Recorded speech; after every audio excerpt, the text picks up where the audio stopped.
Olá, o TH Entrevista dessa semana conversa com o reitor da Universidade Federal de Alagoas, José Aldo Tonholo, sobre o corte no orçamento para a universidade e a situação que a universidade se encontra no momento. Professor, seja bem-vindo ao TH Entrevista. A situação da instituição frente ao corte no repasse, que até então de 42 milhões, que ainda não foi sancionado, mas pode ser sancionado, e esse corte ainda pode ser maior, né? Quais as dificuldades que a universidade vem enfrentando nesse momento? Pois é, Lucas, a gente está numa situação muito complexa, né? Porque nós estamos no meio do mês de abril e até hoje a gente não tem um orçamento para trabalhar no âmbito do governo federal. E isso vem do imbróglio da aprovação da lei orçamentária, que deveria ter acontecido no ano passado, lá pelo mês de novembro, e 4 meses depois a gente ainda não tem uma definição. O que se esperava é que com a definição da lei orçamentária, pelo menos a gente tivesse uma estabilidade para conseguir planejar o ano de 2021 e colocar esse ano para funcionar dentro dessa realidade orçamentária que vai ser disponibilizada. Mas nem isso a gente tem ainda por conta do imbróglio da aprovação do orçamento. Mas, Lucas, isso não é o suficiente, não. Tem uma outra situação que nos preocupa bastante. Corte, efetivamente, na proposta orçamentária que hoje está em vias de aprovação, e uma outra situação mais grave ainda, que é a excepcionalidade de não ter um orçamento aprovado, que nos coloca numa situação também de contingenciamento de repasse do mês a mês. Então a gente já está quase no meio do ano, né? E até agora a gente não tem uma capacidade de fazer planejamento nas instituições federais por falta do orçamento que vem pela frente. Professor, como fica a situação dos projetos de pesquisa e extensão, tanto no âmbito da academia mesmo, quanto para os projetos voltados para a sociedade? O impacto é terrível, né? A Universidade Federal de Alagoas teve um corte só em custeio da universidade de 42 milhões até agora, pelo que foi publicado na proposta preliminar que está indo para a sanção do presidente da República. Com esses 42 milhões em custeio, nós vamos deixar de pagar bolsas, e aí depois eu quero falar mais das bolsas, porque a gente tem um estudantado que precisa muito dessas bolsas.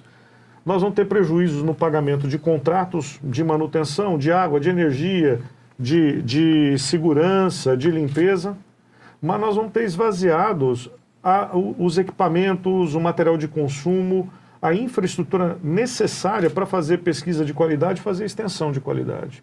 Os nossos equipamentos culturais, né, precisam de reformas urgentes. A cúpula do Museu Théo Brandão está quase caindo, né, e a gente não tem recurso para empenhar para fazer as tratativas necessárias para sanar esses defeitos da cúpula.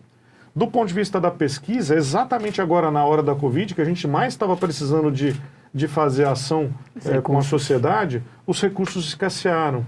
Isso coíbe completamente a nossa ação enquanto protagonista de ciência na sociedade nesse momento da Covid. Professor, o senhor tocou aí no assunto da questão das bolsas dos estudantes, inclusive nos últimos dias eles realizaram alguns protestos. Como está a situação? Tem alguma previsão? A situação é muito crítica. A Universidade Federal de Alagoas hoje tem cerca de 29 mil estudantes e o grande percentual desses estudantes, cerca de 70% desses estudantes, são classificados como vulneráveis economicamente. Portanto, são estudantes que precisam das bolsas para poder se sustentar na universidade. E a Universidade Federal de Alagoas é o grande vetor de transformação do Estado, porque ele permite o acesso de pessoas sem condição econômica que fazem o seu curso superior e que depois vão para o mercado, vão para as clínicas, vão para os hospitais e transformam as suas vidas e as vidas das suas famílias. Se a gente não tiver essas bolsas nesse momento, essas pessoas vão desistir da universidade e a gente não vai fazer a transformação que o Estado de Alagoas tanto precisa. E nesse momento, a gente já tem impacto com relação às bolsas. De um lado, alguns programas como os de extensão, de monitoria, que estão sendo suspensos porque a expectativa de orçamento que a gente tem não nos permite pagar. E de outro lado, aqueles que não foram suspensos estão recebendo com atraso por conta do gota a gota, do gotejamento do financeiro e do orçamento nesse período de excepcionalidade em que a gente não tem o orçamento da União aprovado. Então, de um lado, a gente já sabe que vai ter muito impacto, principalmente do ponto de vista da assistência estudantil, e ao mesmo tempo Esses que estão garantidos porque a gente tem orçamento para pagar, por exemplo, os estudantes do PENAES, né, do Programa Nacional de Assistência Estudantil, mas que os recursos estão chegando a conta-gota. Então o impacto já está acontecendo, né, de forma real para todos os estudantes, a gente tem que reverter isso. Nessa última semana, a gente tem conversado muito com os estudantes, a gente viu as manifestações, que são manifestações necessárias, que são dignas, e que nós precisamos dessas manifestações para sensibilizar, por exemplo, a nossa bancada, para sensibilizar o governo federal no sentido da liberação desses recursos o quanto antes. Professor, ainda falando dessa questão estudantil mesmo, procede que o Conselho Universitário já nota a evasão na questão das matrículas? Pois é, a gente está num período letivo um pouco diferente, né? Que a gente está com o semestre que deveria ser presencial sendo realizado de forma não presencial. Então existe toda uma excepcionalidade dessa adaptação do presencial para o não presencial. E a gente sabe muito bem que alguns dos estudantes têm dificuldades com relação à manutenção, né, com relação a acesso de internet, a comprar computador, para poder acompanhar as aulas. E é provável que o impacto das bolsas já esteja afetando a qualidade do aprendizado nas salas de aulas virtuais. E a gente já nota que existe o trancamento de disciplina. Alguns estudantes não estão conseguindo se adaptar a esse novo modelo. Provavelmente a atraso nas bolsas ou a falta das bolsas tem impactado também nesse trancamento. Professor, o senhor também falou, além das bolsas, tem os terceirizados e tem os orçamentos essenciais da universidade, água, luz, automóveis. Como a universidade está conseguindo manter tudo isso? Nós estamos contingenciando tudo. Nesse momento, nós estamos com combustível cortado, a gente está com os carros rodando só na excepcionalidade, com o estoque de combustível que a gente tem. Nós estamos tirando combustível do ônibus para colocar nas caminhonetes, para conseguir ter o mínimo de movimentação. A conta do correio já está cortada, quem precisa de postar alguma coisa está pagando do bolso, né? E daqui a pouco vai vir o efeito cascata, porque da mesma forma em que as bolsas estão sendo prejudicadas, né, nesse momento a gente tem mais de 6 mil famílias que dependem diretamente da Universidade Federal de Alagoas, além dos seus servidores, né, que são pessoas que trabalham, né, prestando serviços para a universidade, né, através da limpeza, da segurança, né, das empresas prestadoras de serviço ou serviços contratados, né, que direto ou indiretamente acabam impactando. E quando a gente deixa de receber o financeiro, quando a gente não tem orçamento, nós vamos ter que suprimir alguns desses serviços e isso vai impactar, inclusive, nessas outras famílias todas. Exatamente nesse momento que a gente mais precisava de ter um suporte social por conta da pandemia. Então, necessariamente, né, a gente vai precisar de rever todos esses contratos para ver se a gente consegue uma engenharia, uma mágica engenharia, né, que consiga fazer a readaptação, né, para essa nova proposta orçamentária. É verdade que por conta desse corte no orçamento da universidade é possível ter suspensão de algumas bolsas e de alguns outros serviços que a universidade oferece? Se seguir nesse panorama de corte orçamentário, isso vai ser indiscutível. A gente vai ter que fazer toda uma reprogramação, tanto de bolsas quanto dos serviços. Mas isso vai impactar deveras para a universidade. Isso vai ser um atraso incrível na universidade. Por isso que a gente tem acionado o tempo todo a nossa bancada federal, principalmente os nossos prefeitos, no sentido de sensibilizar para a importância de ter a recomposição orçamentária das universidades de forma geral. Tá, isso que está acontecendo com a UFAL está acontecendo com todas as universidades federais.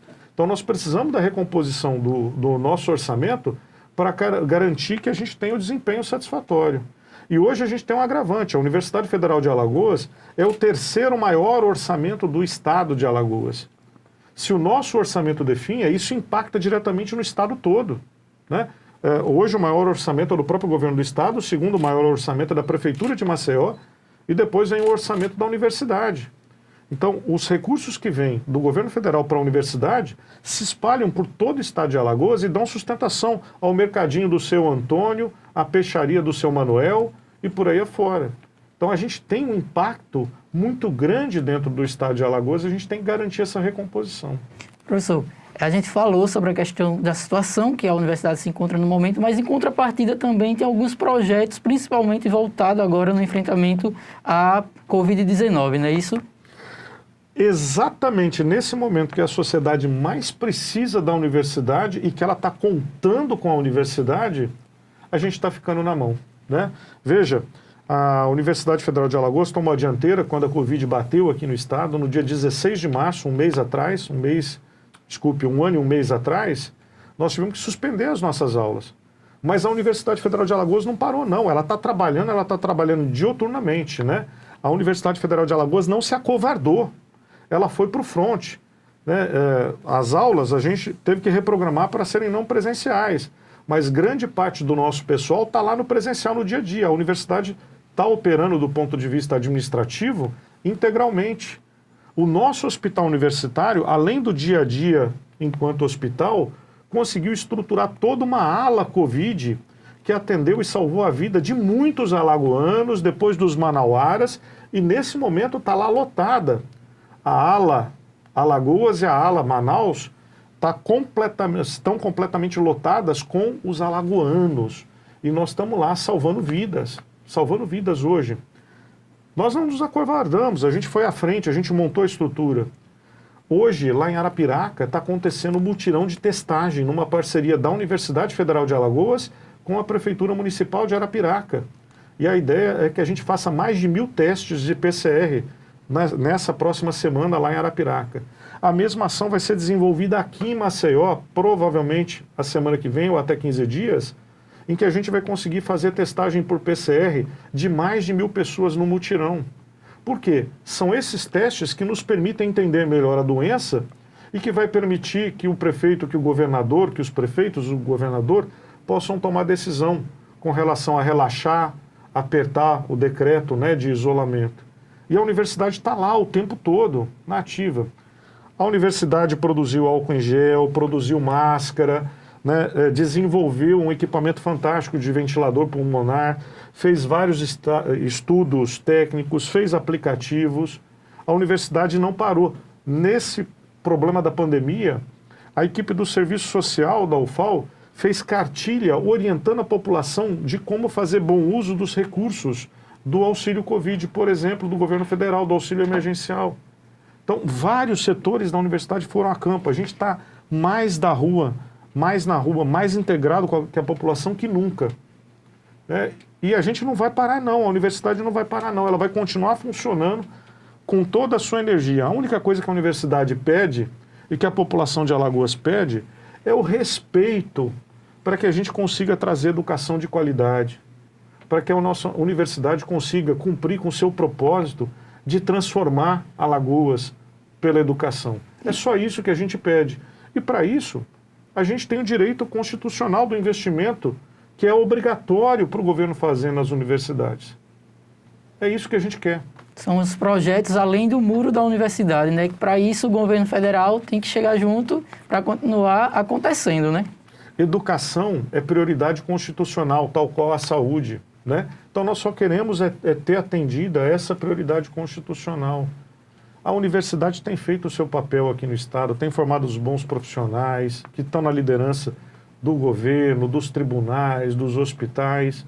A gente só quer fazer aquilo que a gente sabe fazer bem, direito. É só isso que a universidade quer. Respeitem a dotação orçamentária da universidade, que ela vai dar muito retorno para esse estado. É só isso que a gente quer. Heitor, o nosso tempo está acabando, mas tem mais alguma informação que o senhor acha importante acrescentar para os telespectadores?